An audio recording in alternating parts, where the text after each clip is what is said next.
Welcome to the Private Practice with Soul podcast. My name is Dr. Brooklyn Storme, and I help private practice owners align their business back with their soul's calling, with their big vision and with their soul's purpose.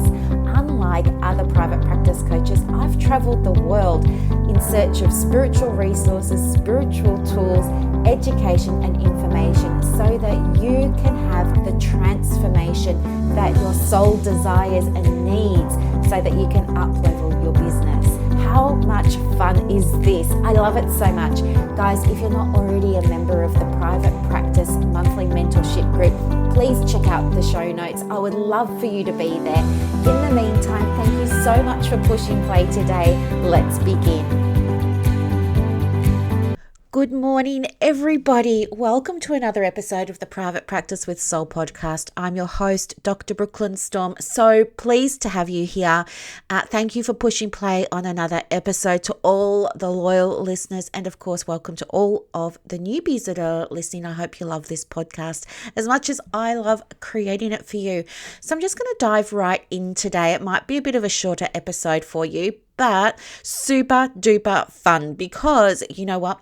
Back from Dalesford, as you know, and fully reconnected with my spiritual self, and so keen to show you how this actually can be applied to your private practice. And what has been the impetus for our catch up today is that there's a lot of discussion in the groups at the moment around, I'm feeling exhausted and, I'm working hard and I'm not yet seeing results and all of this sort of stuff. But also I think too, sometimes my own, sense of, well, I want to try and help everybody. And I make this podcast, I make all these free resources and I try and be available in my groups to support people, but there are always people coming in that don't take up, they don't listen to the podcast, or they don't download the free resource, or they don't watch the free training that I do, but they still jump in the groups and are like, help, I'm stuck and I've been doing all of the things and nothing's working.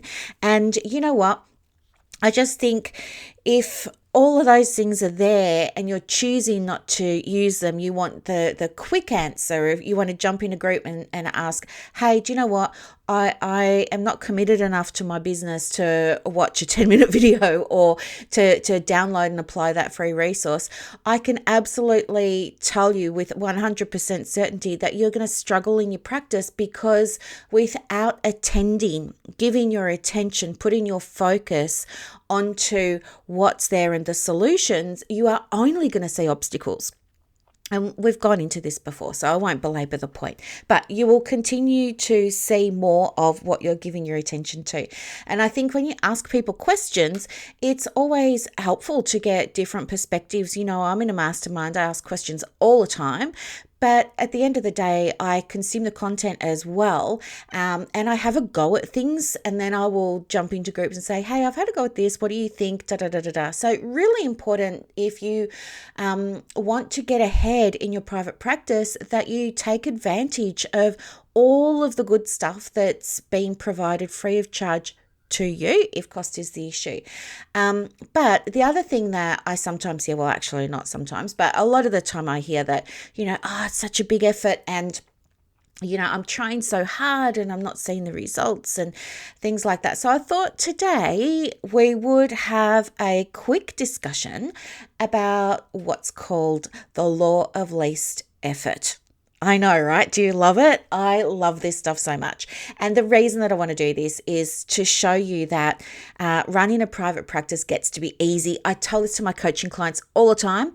It really does get to be easy. And do you know what? It is such a beautiful moment when you help somebody with something and they say, oh, is that it? Like, yep, that's it. And they realize in that moment, oh my goodness, I've been making this so much more difficult or complicated than it needed to be. And so, yeah, that's why we're going to have this conversation today around the law of least effort. I know, I love it so much. Okay.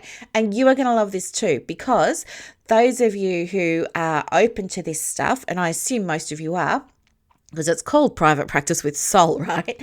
You're going to love it so much because it's going to help you view the way that you show up in your practice a little bit differently and how you handle things in your business a little bit differently. And I'll give you some examples, some practical, private practice day-to-day examples from my business to illustrate some of these points as we go along. But yes, it gets to be easy, it gets to be light, and it gets to be fun because there is this law of least effort. And you know what? It's not just a universal law or a spiritual law or anything like that. We also see it in other sciences, like, for example, Vedic science. I think they don't call it the law of least effort. I think they refer to it as economy of effort, something similar to that. So I'm sure those of you who are into Vedic principles will be able to correct me on that. So please feel free to hit me up with an email. Okay, so what is it? Well, basically, it's this idea that nature, as you may know, or definitely appreciate, nature is built on sacred geometry, right? We all know this. We learn it in science in high school. We learn it when we go to university, and then we learn it when we do our own sort of self-directed study, whether that's esoteric or whether it's spiritual or whatever it is. But we understand that there's geometry in absolutely everything, and geometry is found on energy, right? That's science. We know this. And so we know that by law, by how physics works, by how natural science works, it is effortless for things to happen. Like, it's effortless for a bird to fly, it flies. It's effortless for a fish to swim, it's just going to swim. It's effortless for the river to flow, it's just going to flow. It's not using effort, it's just doing its thing. It's not effort, it doesn't take effort for the soil to compost itself. It just does it naturally and organically. It doesn't take effort for our bodies to replenish themselves. I don't know what the rules are, not the rules, but I don't know how it happens or how many times a year, but isn't it like we shed our whole skin once a year or twice a year or something, or we replace every organ in our body apart from our bones like once a year or something? All of this happens without any effort from us, right? It just happens. It's nature, it's science. It just happens. The grass isn't saying, oh, geez, I've got to push up another 2 millimeters today. Oh, can't be bothered. How am I going to do that? And, oh, I wish I didn't have to. And look at the rain. And, oh, look at the sun. And, I hope no one stands on me today. It doesn't work like that. Everything's just happening very naturally, right? It happens with ease, and it's just effortless, okay? And the thing that we know when it comes to us, as we're connected like mind, body, spirit, for example, very basically, think about it like that. When we are in alignment with our, well, you can say higher self, you could say God, you could say source energy, whatever it is, but when you're in alignment with that, your intuition, your gut, when you're in total alignment, you're in a flow state. And when you're in that flow state, everything feels effortless, right? That's because everything is lining up energetically. There's no pushing, there's no controlling, there's no forcing, there's no requiring, insisting, demanding. You are just in flow. And I think we've all experienced a flow state before. The more that you can consciously and intentionally create a flow state, the more you get done in your private practice. And we've got other episodes on flow state. And if you want me to do another one, I can absolutely do that for you. Just let me know.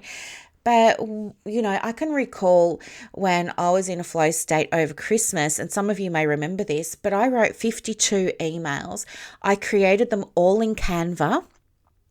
I made these beautiful templates up. I came up with these 52 topics. My intention was to give high value to you, to my audience through my emails every single week. And I wanted it to be a short email that wasn't going to take forever to read. And I wanted it to include action steps that could be done, that morning or that afternoon when people read the email.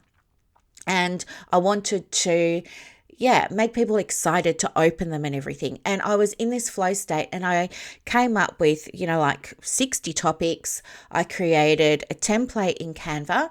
I wrote out all of the 52 emails, and I think they're all like 2 pages long or something like that. That's 2 pages in Canva, but 1 page in the email because you import them as pictures. But anyway, and so then I connected my Canva with MailChimp and hit publish, and boom, and then I just set them up.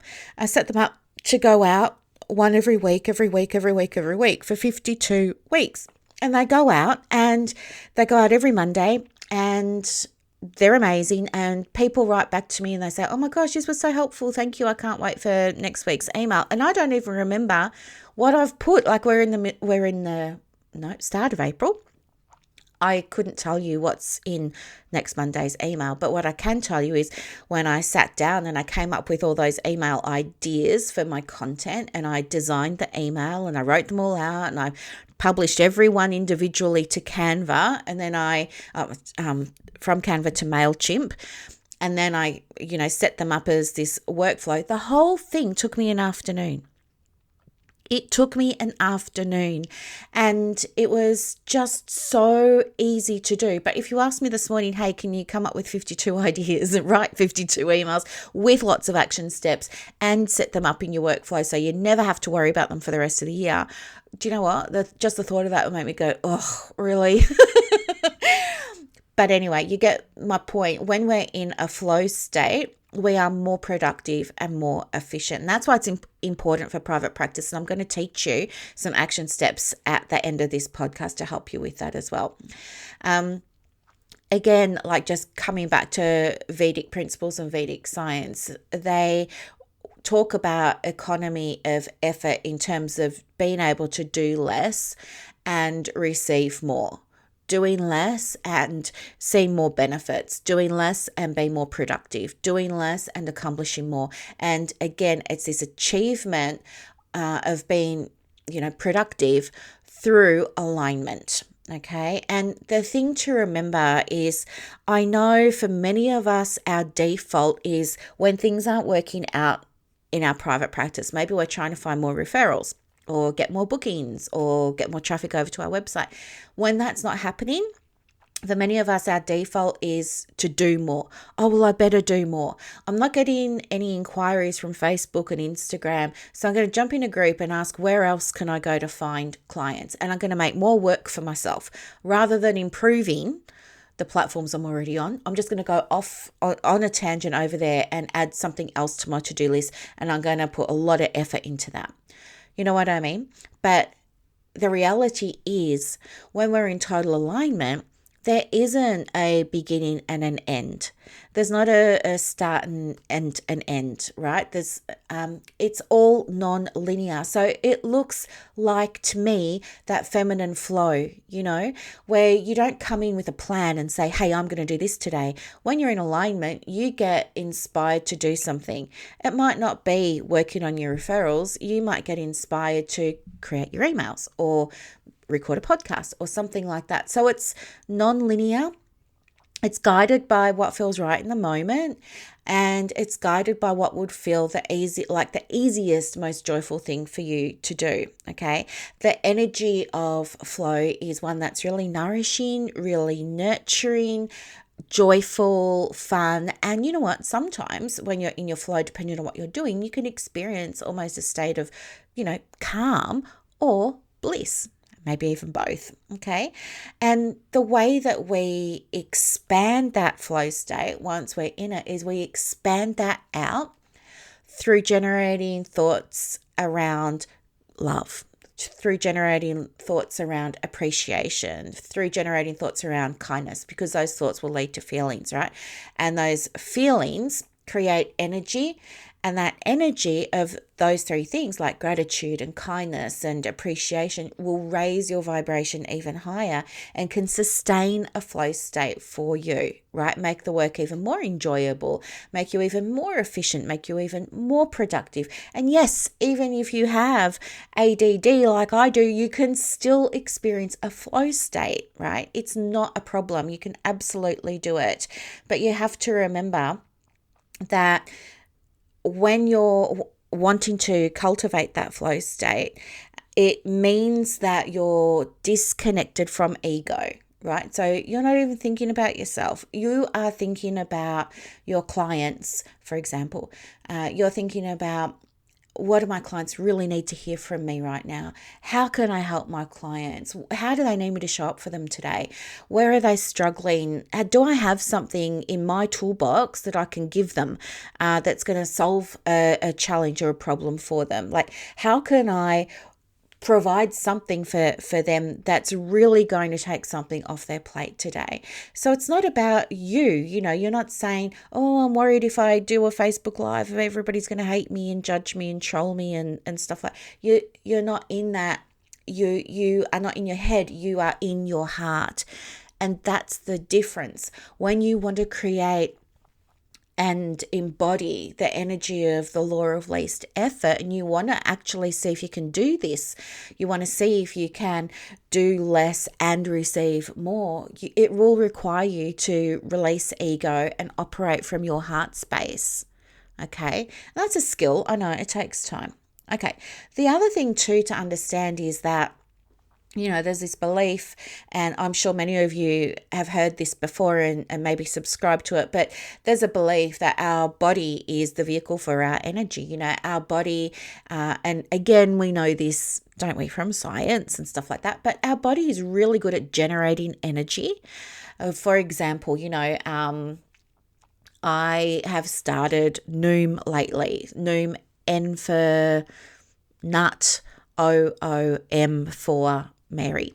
I started Noom lately, and it's an app, and that app was written by psychologists and nutritionists and dietitians, and it includes like this one-to-one coaching every day, plus you track your food, and you get, there's gamification included, so like you get gold coins for doing all these certain tasks, which I love because I'm super competitive. And what else was I going to say about Noom? Oh, and it requires you to move, but it does it incrementally. So, it's trying to, at the moment, get me to 10,000 steps. It starts you on 2,000.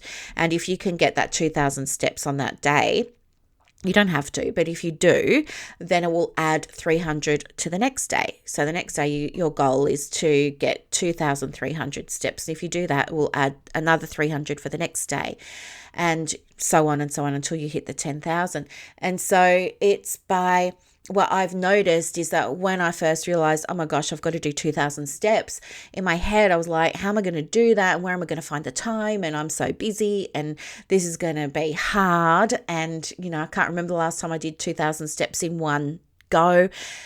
And you know what? When I first did the 2,000 steps, I live in Mount Eliza, and it's quite a hilly area. And I thought to myself, I don't want to walk down my court, because my court, or I live in a grove, but it's really a court. And anyway, it's got a really steep hill. And I thought, I just can't do that. So I got in my car and I drove about 2 blocks away, where I thought it would be easier for me to walk these 2,000 steps. And do you know what? It did take effort for me to get going. However, that was about a week ago now, I think. And yeah, now I'm up to 3,900 steps I've got to do today. But the thing is that every day I'm doing these steps, it's getting easier. My body is finding energy for me. My body is creating energy for me to expend. And that's one of the beautiful things about it. But your body also stores energy, right? We know that. So it generates energy, it stores energy, and of course it uses energy. It expends energy, like when I'm going for my walk, okay? Or like when I'm working in my business. But having that awareness of like how our body does all of these things with energy means that when you understand that everything is energy, including your referrals, including your inquiries, including the turnover that's coming into your practice, all of those things that are related to business are energy too. You suddenly realize, oh my gosh, I can absolutely create more referrals. I can receive more inquiries. I can create and receive more turnover now that I understand how energy works, right? And I can do this by doing less. And this is the law of least effort, okay? So when that energy, when you learn how to free up the energy in your body, like, the whole mind body connection, right? You know how if you're super stressed, it has this effect on your energy, or if you're feeling depressed, it has an effect on your energy, or if you're feeling anxious and scared, it affects your energy. Well, understanding that connection means that you can then also understand how to free up your energy.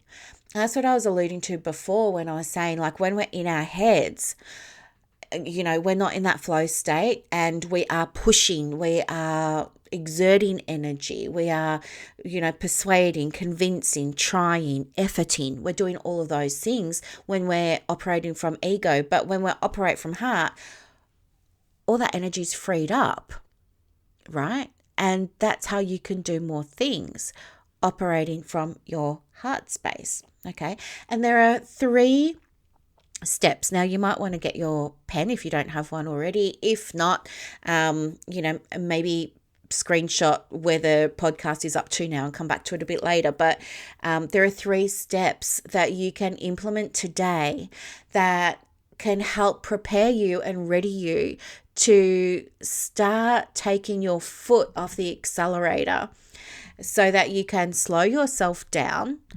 You can actually use less effort in your private practice and start to receive more of what you're wanting and desiring to call in. Okay. And those 3 steps are, first of all, acceptance of the current situation. And by that, very simply, I want you to believe and trust that this moment that you're experiencing right now is as it should be. Okay? Accepting that this experience, this moment that you are in right now is exactly as it should be. Even if it's not something that you like or feel comfortable with, accept, okay, this is happening and this is how it should be. The next step is to move you into that by me level of consciousness where we're taking responsibility for things, okay? And when we take responsibility for things, it puts us back in control because it allows us to come up with creative solutions to problems or creative solutions to situations and things like that, okay? We accept that moment. But we also accept in that moment when we take responsibility, this other aspect, and that is this moment is happening and there's a hidden treasure in it for you, okay? And this hidden treasure is happening for your evolution.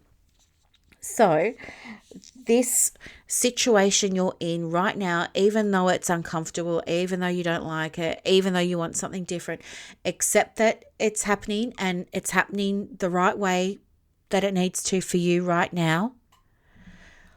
Understand that it's happening for you, not to you. That as a result, as a consequence of this situation at the moment, something good is going to come. You are going to improve something, whether it's see something a different way, whether it's shift a belief, whether it's update something, create something new. But it's happening for you to become more in alignment with who you are and what you're trying to do in your private practice. And step 3 is to become less defensive about things. And by that, I mean, sometimes we have these knee-jerk reactions to situations happening, and I will give you an example in a minute from my practice. Sometimes we have these events that happen and we think, ouch, that really hurts, and why? And that's not okay, and that's not fair, and, why did they do that? And all of this sort of stuff. And we can want to, reply back or respond from that space of been defensive, and when we do that, all we're doing is we're keeping that energy from being able to flow. We're keeping that energy in our ego state, right? Which means it's requiring more effort, more attention, more awareness, all of those sorts of things. When we can release that initial reaction or that initial response of defensiveness, and we can just release that need to try and convince someone of something, try and prove something to someone, try and persuade someone, pushing, using effort, all of those sorts of things. When we can do that, what ends up happening when we release the need to do those things is we integrate that experience. And when we can integrate that experience, what happens is we get out of ego state very naturally and organically without any effort at all. We drop back into our heart, and in our heart there's only love, and we settle down. We return, the energy's gone from buzzing and being rushing around our body and our system and everything. It comes back down to our heart space where it is relaxed again, where it's calm again. Okay, so they're the 3 steps: accepting that everything is happening as it should be happening for you in this moment. Okay, even though maybe you can't see why or you can't appreciate why just yet.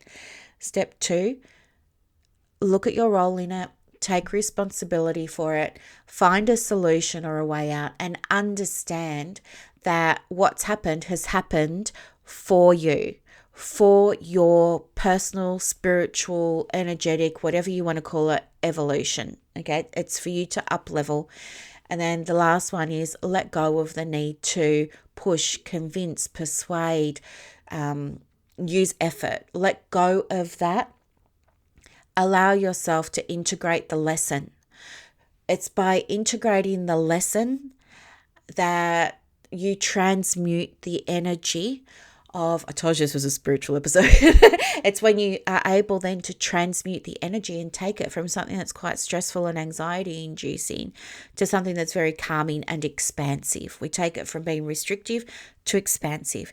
So they're the 3 steps. And I can give you an example. And I'm sure many of you are in business have experienced a situation where you've had a client who maybe wasn't overly happy with the service that they received, whether it was with a course that you sold or an online program that you have, or maybe it was even face-to-face work that you did.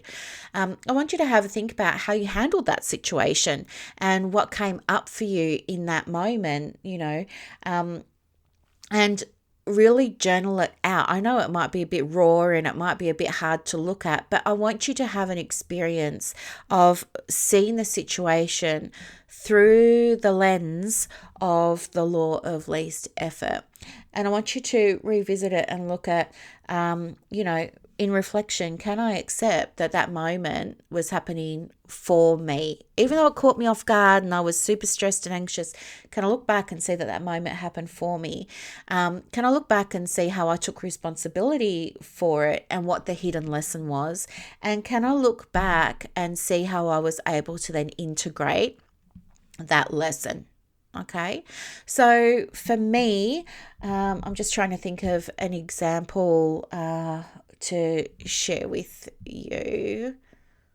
Yeah, so when I first started introducing fees, and I had fees for my psychology service, I had cancellation fees and booking fees and all of this sort of stuff. As you know from previous episodes, it was a really difficult introduction because I did not know what I was doing. I didn't have a coach. I didn't have a mentor. My supervisor wasn't in private practice. They were attached to a university, so they didn't know. And I was just winging it, and I was jumping into Facebook groups, asking for help and all of this sort of stuff. And anyway, what ended up happening was, I got a lot of pushback, as you've heard before, and I was bullied by a couple of clients who, I can remember it like it was yesterday. I was standing behind the counter at reception, and a male client was standing over me, and he was pointing his finger and he was banging his fist on the counter at me, saying he wasn't going to pay me this $15 and all of this sort of stuff. And He was very angry that I'd processed the payment, even though we'd had the discussion and he'd signed all his paperwork and he filled out the payment form with his credit card details and everything. When the payment actually came out after the session, he returned to the practice to, accost me or verbally attack me or whatever it was for taking out this payment. So anyway, if I accepted in that moment that this was happening, and I was right where I needed to be, I could have had a very different outcome. What ended up happening was I got scared, and when I'm anxious, my response is flight. I shut down, I run away, I'm the flight person. But anyway, I was trapped, right? I was trapped behind the counter. He was blocking the exit, so I couldn't escape. He was hollering and all this sort of stuff. Now, instead of me taking responsibility then and accepting that this moment was happening for me, I was like in my head in that fear state, rushing, all the blood coursing through me and everything. And I became defensive. And of course, all that did was blow things up even more. And anyway, I made some bad decisions. I ended up giving him his money back. Can you believe it? I mean, who refunds, counseling sessions? It's not a thing. No one does it, but I did it anyway because I didn't have this understanding. I didn't have this awareness. Looking back, let me share with you after I learned about things like the law of least effort.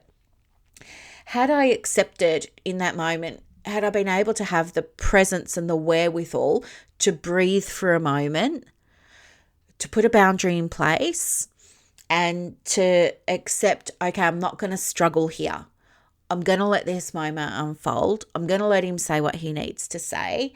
And I'm going to accept the universe is giving me this for a reason. Might not know what it is just yet, but okay, this is happening for me. And seeing then that this thing that was happening is happening to help me get better in my private practice when it comes to charging people for services. If I didn't become defensive, if I allowed myself to, release that need to prove and to be right, I was like, but you signed the thing and we've had the discussion and you've done this and you've done that. That was the energy that I was in because I was reacting. I didn't even think about it. But how would I handle it differently next time? Again, it's going to be boundaries, but it leads me to be able to integrate and transmute the lesson. And for me, what I didn't realize in the moment, but what I realized with debriefing after it all happened was the lesson that I had was to be more clear in my policies about, what the fee is, when the fee will be processed, how it will be processed. I needed to be more clear with my clients and not assume that because they filled out all of the forms that they'd read them and understood them properly. I needed to actually make sure. So I gave a direction to admin to, and I gave them a script about, making sure everybody understood this is the process so there aren't any surprises, and that if they, aren't happy with that, that's okay. We can connect them with psychologists in the area that offer bulk billing or something like that. So it allowed me to improve the way that I was doing my business as someone who is new to charging fees. And from that space and from that experience, now I am better at seeing lessons and I'm better at boundaries. So I can absolutely see, while it wasn't a pleasant experience, I can see now how having that experience has made me better at private practice. Now I have policies in place. I have terms and conditions in place. They're all very clear. I have contracts with people in place. So I protect my business, I protect myself, and I protect my clients because my clients need boundaries too. And, it may surprise you to know that even in our community, there are some people that I work with, counselors, social workers, and psychologists, that choose not to pay, or, they decide, I want to spend the money on something else, so I'm going to cancel my supervision or something like that. Even in the work that we do in our professional community, this happens. It's a thing. And by having had a lesson like this with a client years ago, now I feel no anxiety when somebody says to me, I want to cancel X, Y, or Z. For example, I can look at my terms and conditions. I can refer to my terms and conditions. I've got the boundary there, and I can say, well, that's okay. You don't have to continue with this service, but you are still responsible, for upholding your end of the agreement. And this is just how it is. And most of the time people are okay with that, but you're always going to get pushback from some people. But that's life. It's just disappointing that it happens in our field, but it does. And I think as your practice grows, it's just a numbers thing, isn't it? If you're working with only a handful of people, the chances of an unwanted situation or an anxiety-inducing situation in your practice are less than if you work with 1,000 people or 2,000 people, or in my case, 6,000 people. There's always going to be some people that, change or evolve, and we're not always on the same path. Some people are going to get on the bus, some people are going to get off the bus. That's totally fine, but we can get on and off it nicely. And for you in private practice, I want you to really make a conscious effort this week of tuning in to a situation that may happen for you in your business that causes you to, feel nervous or discomfort or something like that. And I want you to be intentional and say, I'm going to choose to believe that although I feel horrible in this moment, it's exactly unfolding for me in the way that it needs to be, for my highest good and for the highest good of all others. Number one, choose that belief. Number two, take responsibility, right? Taking responsibility is, how can I respond to this in a way, if you like, that's really creative. I just say creative because I think when we think outside the box, that's where all the gold is. But in business, if you've got a policy or a procedure, then you're going to lean into that. That's what your policies and procedures and your terms and conditions are there for, right? They protect you, they protect your client. So whatever it is that you're dealing with in your business, understand that there's a hidden lesson in here. You can't see it right now because you're in your head, and you're not going to be able to see it until you calm down a little bit. And that might take some time. That's okay.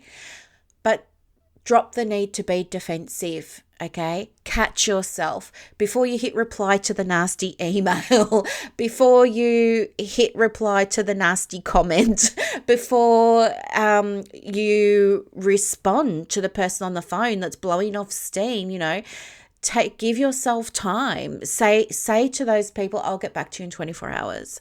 I'll get back to you during office hours, or I'm busy today. I want to give this the time it deserves. Please give me 24 hours and I'll get back to you then, right? Give yourself that window. That's okay. You're allowed to have 24 hours. You don't have to respond straight away. And, allow yourself to think about, what is the lesson here? How was I responsible for this happening? Like me, when I first started charging fees, I was responsible for that client standing over me like that because I wasn't clear. I thought I was clear, but looking back now, I can see that I could have been more clear. So that was on me, and it helped my business to improve that. And the whole point of this episode is to show you that when you can follow this 3-step process and you get into the habit of following this 3-step process, it's going to become autopilot for you. It's going to become second nature for you. And you will be able to have an experience of doing less, exerting less effort, and receive more inquiries, referrals, turnover, opportunities, visibility, whatever it is you set your intention on. And again, it all comes back to you working in alignment. And when you're aligned because everything feels super easy. You are out of alignment, or something is out of alignment when you're feeling uncomfortable, when you're feeling like it's hard, when you're feeling like you've got to do something, push, use effort. That's when something's out of alignment. Tune into that, become aware of it, and ask yourself the question, what's not feeling right here? What's off for me here? What's not feeling good for me here? And when you have that awareness, ask yourself, okay, then what could I change, or what needs to change in order for it to feel good for me? Because when you're in that flow state, you're going to get more done in a lot less time, and that's going to give you back your time freedom. It's going to help you with your balance. It's going to help you feel more joy, feel light. It's going to help you sleep better at night. All of those beautiful, beautiful, beautiful, beautiful things. So yes, in private practice, you absolutely get to do less and receive more if you're open to using the processes. Okay. And I've shared with you a 3-step process here. I hope that you loved this episode so much. This is something that we're going into more detail with in Clients on Demand. And I have to tell you, I am loving that program so much. Everyone worked on their messaging this week, and we did a few other things. And it's just such a beautiful place to be. I'm in that space every single day, giving them coaching on the spot, helping.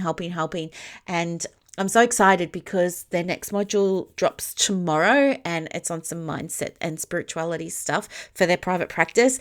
And it's just going to be so much fun. And I know that they're going to be some big shifts and some aha moments for them all. And I just can't wait to see their faces, and it's going to be so much fun.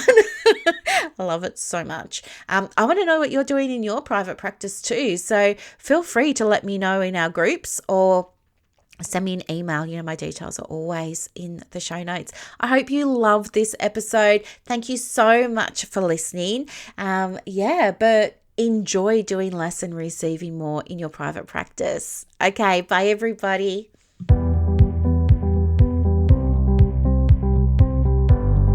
Thank you so much for listening to this episode of the Private Practice with Soul podcast today.